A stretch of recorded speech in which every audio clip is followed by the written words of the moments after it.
welcome back to PSA TV. This is the Wake Up Call here. I am your host, of course, Christy Kali Singh. Now, last week news would have been meted out to the media by the President General of the OWTU, of course, indicating that UTT could possibly see 199 workers on the breadline from as early as this week. Now, we've been following this story, and joining me on the line, I've got the former Minister of Tertiary Education, Fazal Karim. Good morning to you, Mr. Karim. Good morning, Christine, and thank you very much for speaking with me this morning. How are you this morning? I'm very good by the grace of God. It's a sad day for UTT. It's a sad week, actually. There are reports of 109 workers who seem to be retrenched from the University of Trinidad and Tobago, our only national university. What are your thoughts on this? Well, I am very, very disappointed at the turn of events as the Minister with responsibility formally between the period 2010 and 2015 for the University of Trinidad and Tobago. You know, one of the sad things about this is that this university will be celebrating on the 4th of November of 2019, 15 years of its existence. And what I have noticed is that within the last 4 years, and this is not a political statement, this is a statement of reality, there has been a lot of turbulence, uncertainty, and, doubt about the future of this national institution. What makes it even worse, Christy, is that this was an institution that was created in 2004 by the People's National Movement. I was there present at the time when it was launched, and that was launched under Mr. Patrick Manning. And it was one of the ideas, and the presentation was substantially done by Professor Ken Julian. Mm-hmm. And it was under the Ministry of Science, Technology, and Tertiary Education, which at that time was headed by Mr. Colm Imbert. And therefore, as a creature, as it were, of the PNM, Mm-hmm. what further dismays me is why will you want to preside over the demise of this institution? Now, for those who have the institutional memory like I do, when this institution was being developed, the justification for this institution was that there was a need for technicians and technologists, and particularly in the energy sector. And Professor Julian presented a whole series of tables in the presence of Mr. Manning, myself, and many others, in a room on the ground floor of Whitehall that said that the University of the West Indies, from where he came, from where he was the Dean of the Faculty of Engineering, was incapable of responding to the labor market demand for workers in the energy sector. And that was the fundamental basis for moving towards the University of Trinidad and Tobago. I also want to advise persons who may be listening to this conversation that the genesis of UTT did not start when it was launched in 2004.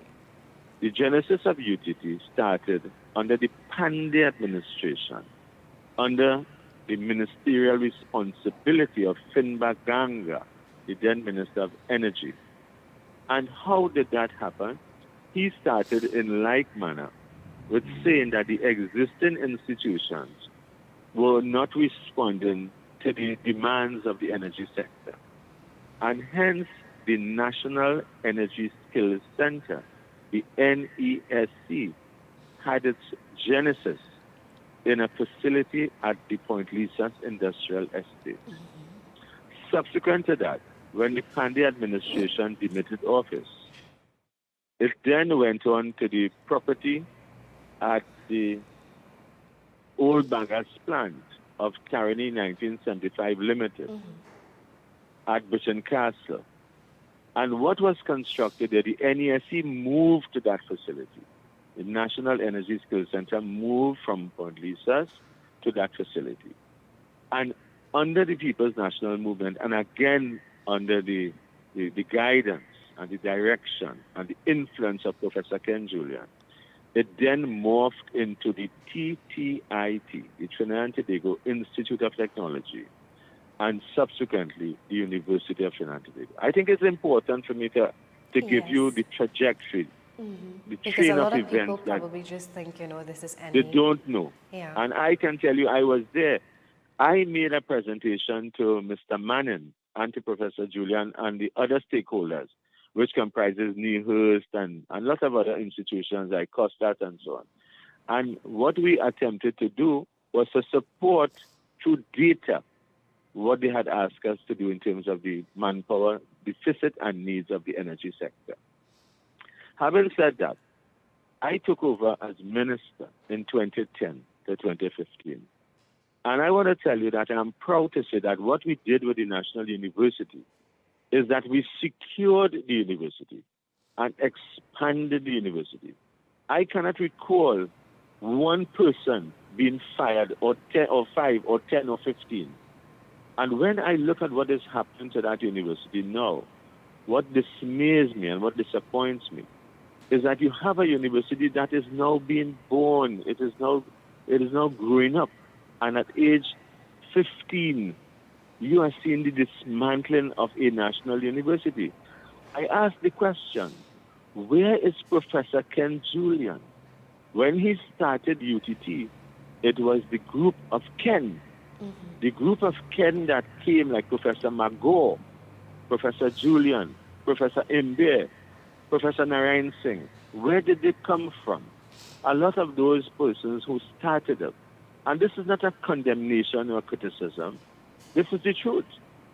Because the University of the West Indies, in a sense, began in its genesis populating the UTT with members of staff.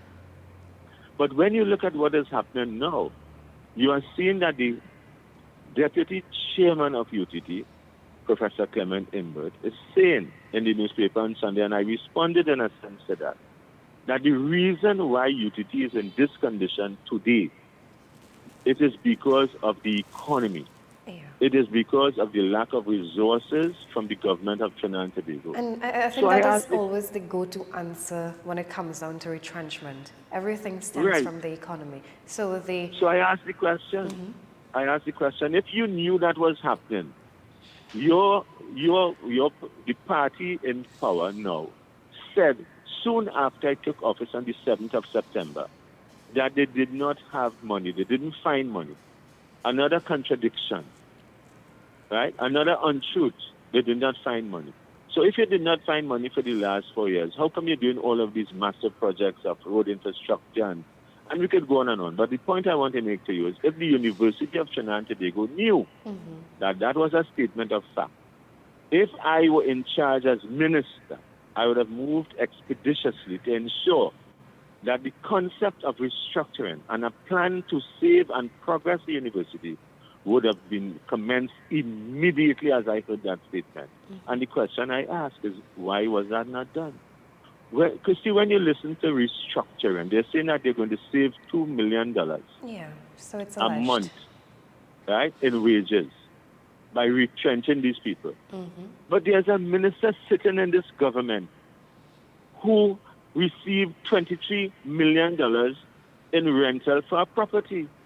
So are you saying to me that the rental of a property is more important than the lives of people to survive, to contribute to a university?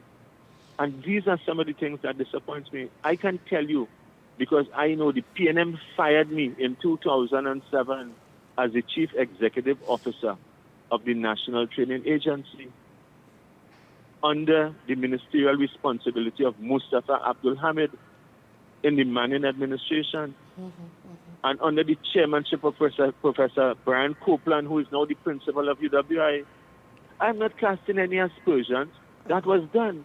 But the point I'm making to you is, I know What the point I want to make, Chris, is I know what it is like to be without a job. Yeah. We are going to be reopening school in the first week in September, in less than 6 weeks from now. And what will these people go home to tell their children, their wives, their parents who they're taking care of? How are they going to survive?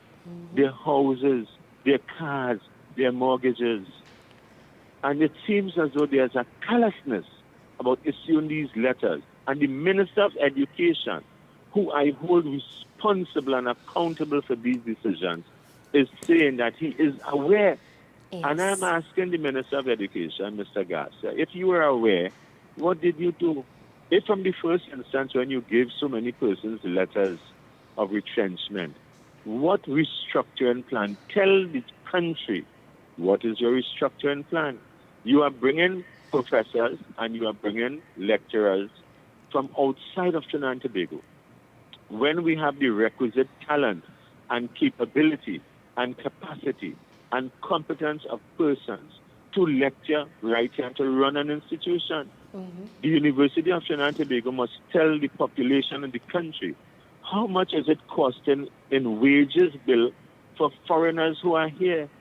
The University of Trinidad and Tobago must tell the country how many persons are receiving salaries for having 2 and 3 persons in a class. The University of Trinidad and Tobago must tell the country whether they are paying a high salary and rental and allowances for an expatriate to reside in one of the towers at West Mall, behind West Mall. And what is that person's contribution to crime and criminology from this institution? An institution whose president before was Professor Ramesh Devasaran, and who did considerable work in terms of crime and criminology studies. The university must compare what these salaries are being paid for somebody who is blowing a clarinet and a flute. Again, an expat. Now, I have nothing against expatriates. Yeah. If it is that we do have a shortage and a deficit of manpower in Trinidad and Tobago or in the region, and you have to get people from outside to assist you, well, so be it. Yeah. Follow the due process.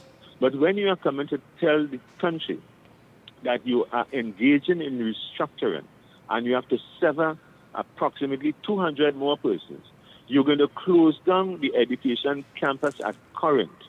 You have dismantled and you have left really, in a sense, for decay and rot, the world-famous Waterloo Research Station of the University of Trinidad and Tobago. The government of Trinidad and Tobago has spoken in its last budget and keeps boasting about a maritime and dry docking facility at La Brea. Well, if you're using the word maritime, how come the University of Trinidad and Tobago, which has the only maritime campus at Chagaramas, is not playing a significant role? So what is this turnaround? What is this, the restructuring about? Is it only a restructuring to send people home? What is the hope of this university? Are we having any foreign collaborations? Are we networking? Are we partnering with any institutions within Trinidad and Tobago? Let me give an example.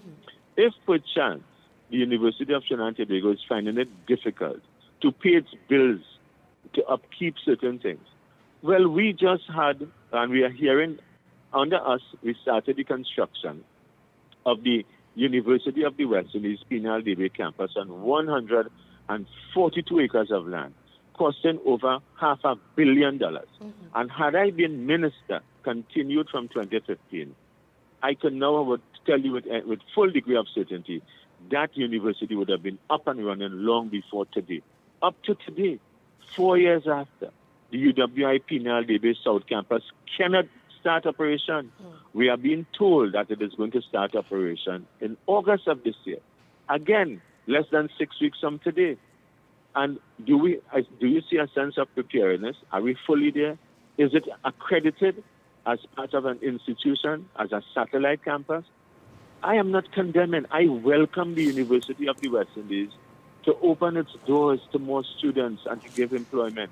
Because when I proposed the University of the West Indies Penal Debe campus, when I made the presentation through the Business Development Office of the University of the West Indies St. Augustine, where I worked as business development manager. And I made the presentation with my head, Dr. David Rampasad, who was head of the business development office, with Gerard Ferreira, who was my assistant, and we made the presentation to Professor Clement Sankat. We decided that we will start the concept of the South Campus at Naparima Boys College in San Fernando through Roytech. And it is not new. Do you know why the University of the West Indies did not propose that concept of the South Campus? Because they did the same thing in Jamaica, right? You had the Mona campus in Kingston, and you had the Montego Bay campus in the west of Jamaica. But let me come back to UTT. I'm just saying that they could have synergized, UTT could have synergized with the South Campus if you find current is too difficult to continue in education.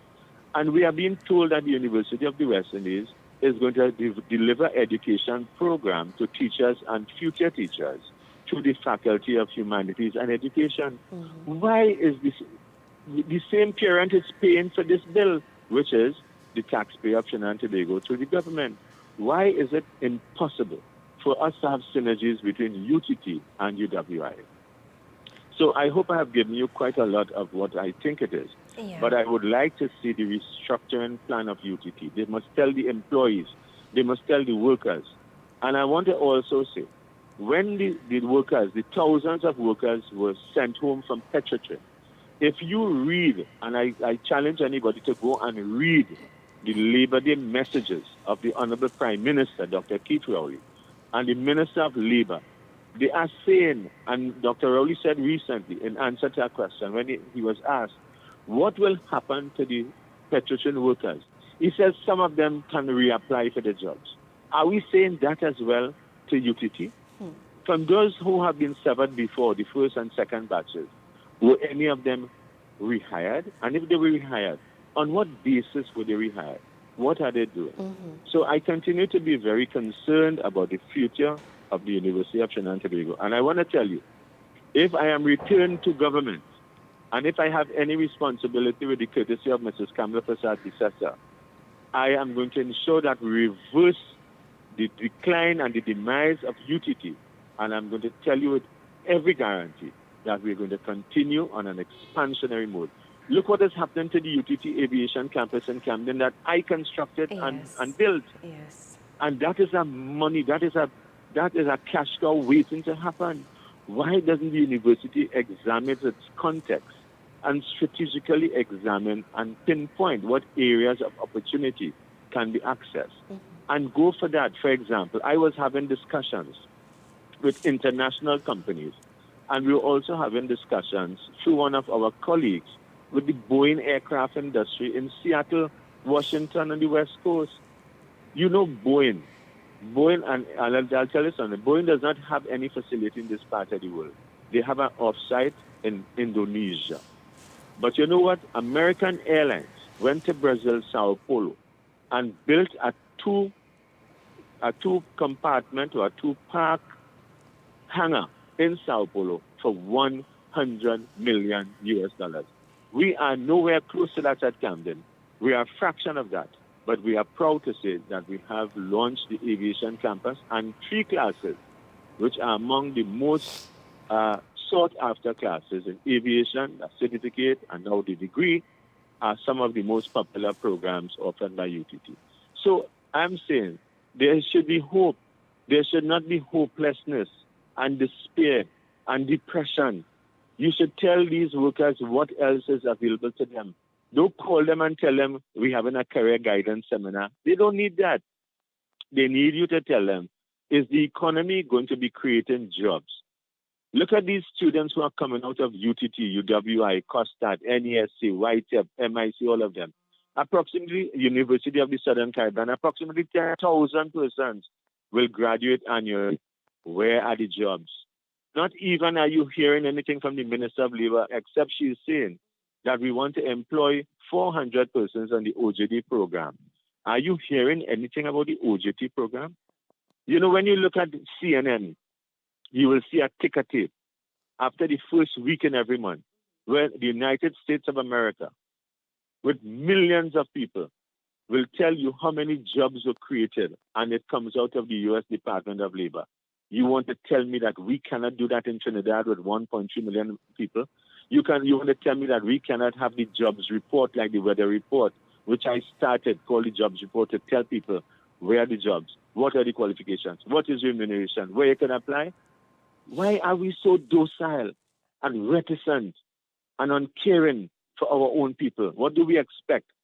We expect human flight to different countries because what we are condemning and what we are experiencing from other countries to Trinidad, that is going to continue in increasing numbers if we do not take care of our resource.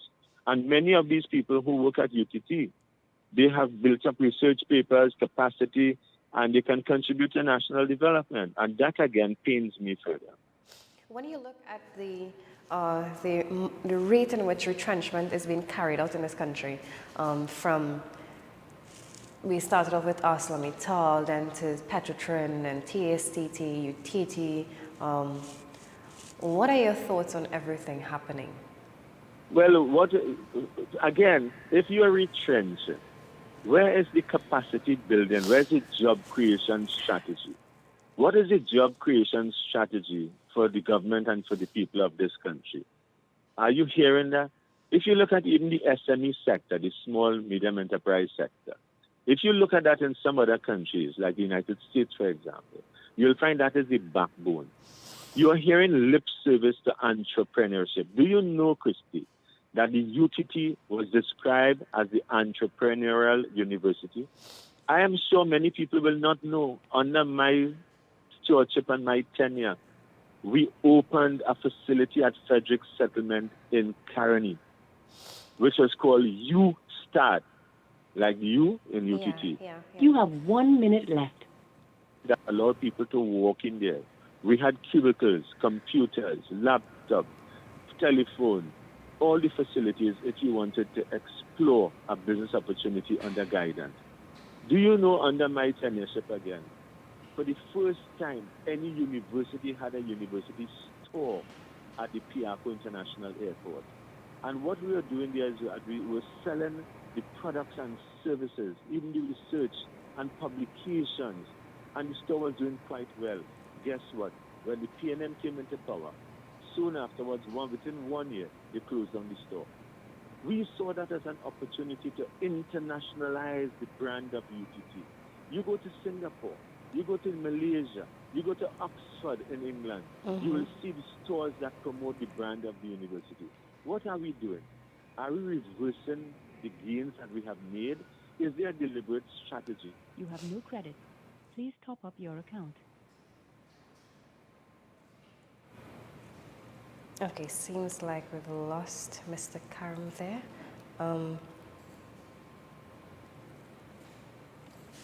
Okay, so we've been chatting this morning with the former Minister of Education, Mr. Fazal Karim, there on the upcoming or the looming retrenchment of the UTT workers. This is PSA TV. We'll be right back.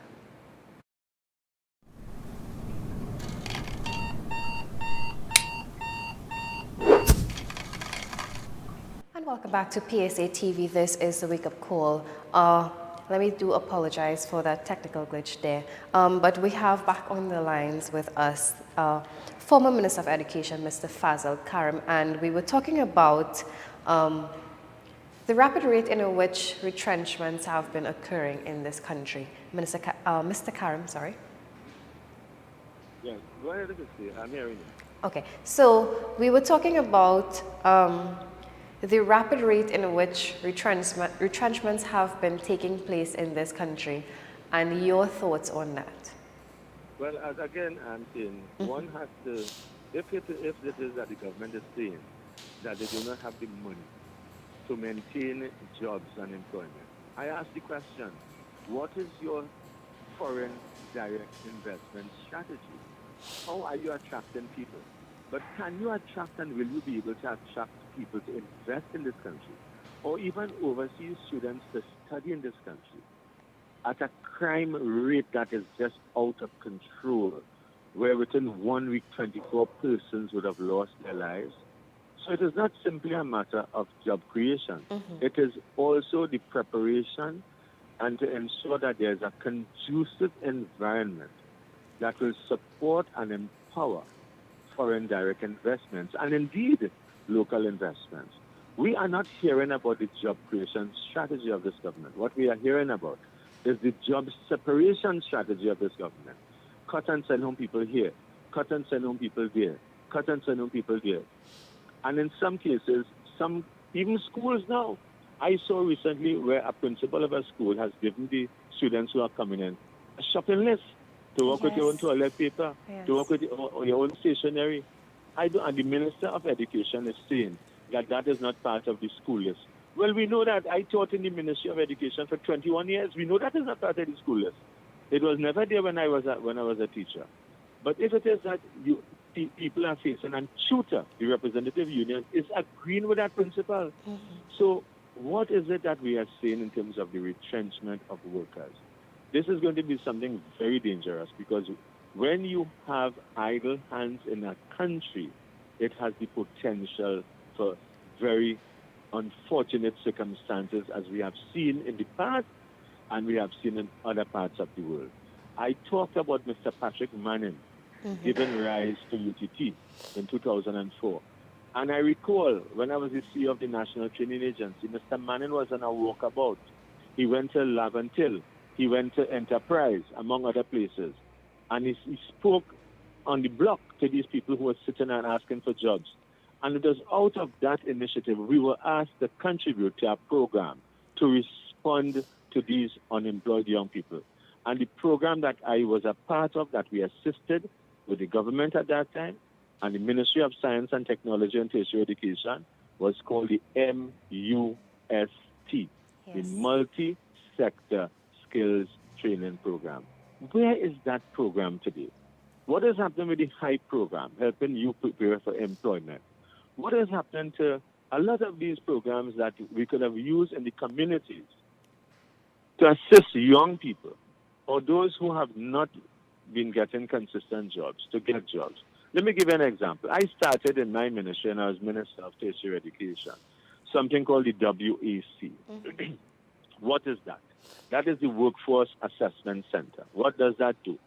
People who are masons, plumbers, carpenters, beauticians, hairdressers, and cosmetologists, among those with skills but no certification.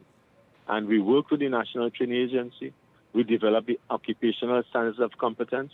We assess these people who had prior learning, and we assess them and recognize them with an award of a CVQ, a Caribbean Vocational Qualification, whether it was a unit award or whether it was a full qualification. Those are the things that you do to assist the unemployed, the downtrodden, the people who are on the wayside, the people who have a sense of hope. You see, recently a fellow was sleeping in the bandstand at Harris Promenade with his children. He had no job. Is there a sense of heartlessness? And I'm coming back to the topic that we're discussing with UTT. UTT as the entrepreneurial university, tell me, what public program have they engaged in to assist people to start their own small business or to help themselves? And therefore, this aspect of retrenchment, in my view, is simply a delivery part. It is the supply part, where you simply give people these letters and they go home, but there's no demand part of it. How could you bring them back into mainstream? It is almost like people who are incarcerated. How do you reintegrate them into our society? And I'm not hearing that. And I don't know if people are hearing it. Maybe I'm not hearing it. Maybe I'm alone. But I can tell you that a lot more needs to be done. And had I been there as Minister of Tertiary Education continued, I will give you another example. The energy sector is now starting to boom in Guyana. What is the University of Trinidad and Tobago doing with respect to Guyana? Could you not have considered partnering with the energy sector, because you started here because of the shortage of energy employees? Could UTT not pursue having a campus in Georgetown? What is your restructuring exercise? What are you doing? Sitting and twiddling your thumbs and talking about the state of the economy? It is your job to make sure you find opportunities for people in UTT, whether it is here. Nigeria and Ghana, they are here right now in this country as I speak to you. This day, talking to the NESC to continue what we had started when I was there as minister, bringing people from abroad to be skilled trained in Trinidad. Why can't UTT not do the same? UTT they have friends in Ghana. We have one of the ministers who work there. You could tell me that you cannot be there in the oil economies. What is your restructuring? So your restructuring is only one aspect. Save money with wages bill and send home people. And that is extremely disappointing. And I'm not in support of that. Absolutely. All right. So, Mr. Karim, I want to thank you so much for sharing your views, of course, with us here on PSA TV and all our viewers on the ongoing process or the looming of the retrenchment of over 199 persons from the university. And of course, as we know, this is the first wave that was announced. So thank you so much, Mr. Karim. Thank you very much, Christy, and thank you for having me on your program. Okay, have a good day. Okay, so there we go. Former Minister of Tertiary Education, Mr. Fazal Karim, just chatting a bit with us this morning about the continued retrenchment of workers from UTT. Previously in March, we would have seen 244 workers being sent home. In this instance, we have 199 workers. You know, retrenchment doesn't only affect the worker, but it affects families, the community by extension, and not forgetting this particular instance, it will, however, have a major impact on the students themselves. So this is PSA TV. It's just about news time. So we're going to head to news right now and come back with more. Stay with us.